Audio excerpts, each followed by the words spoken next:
दिल तो हमारा वो आज भी बहला देते हैं, दिल तो हमारा वो आज भी बहला देते हैं।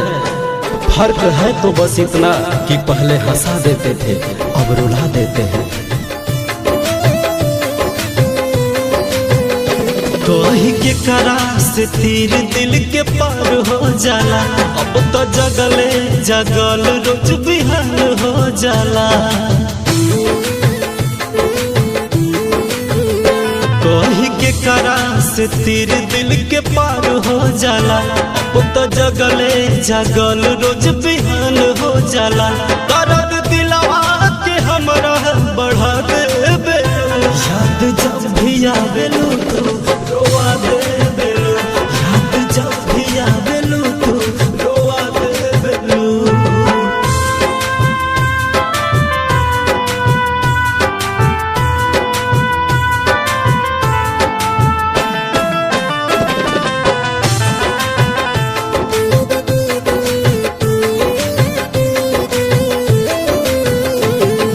चोरी चोरी मिलन नदिया के तीरे, रुक नाही नीर अब अखिया से गिरे।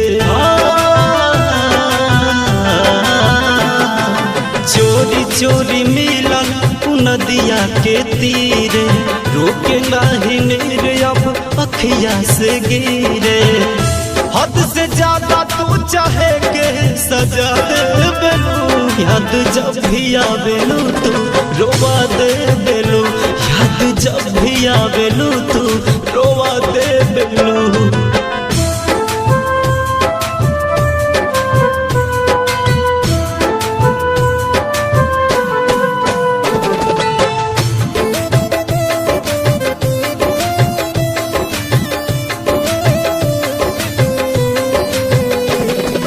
खुश कैसे बारू तू हमके भुला के, सिंकू के असरा के झुलुहा झुला के।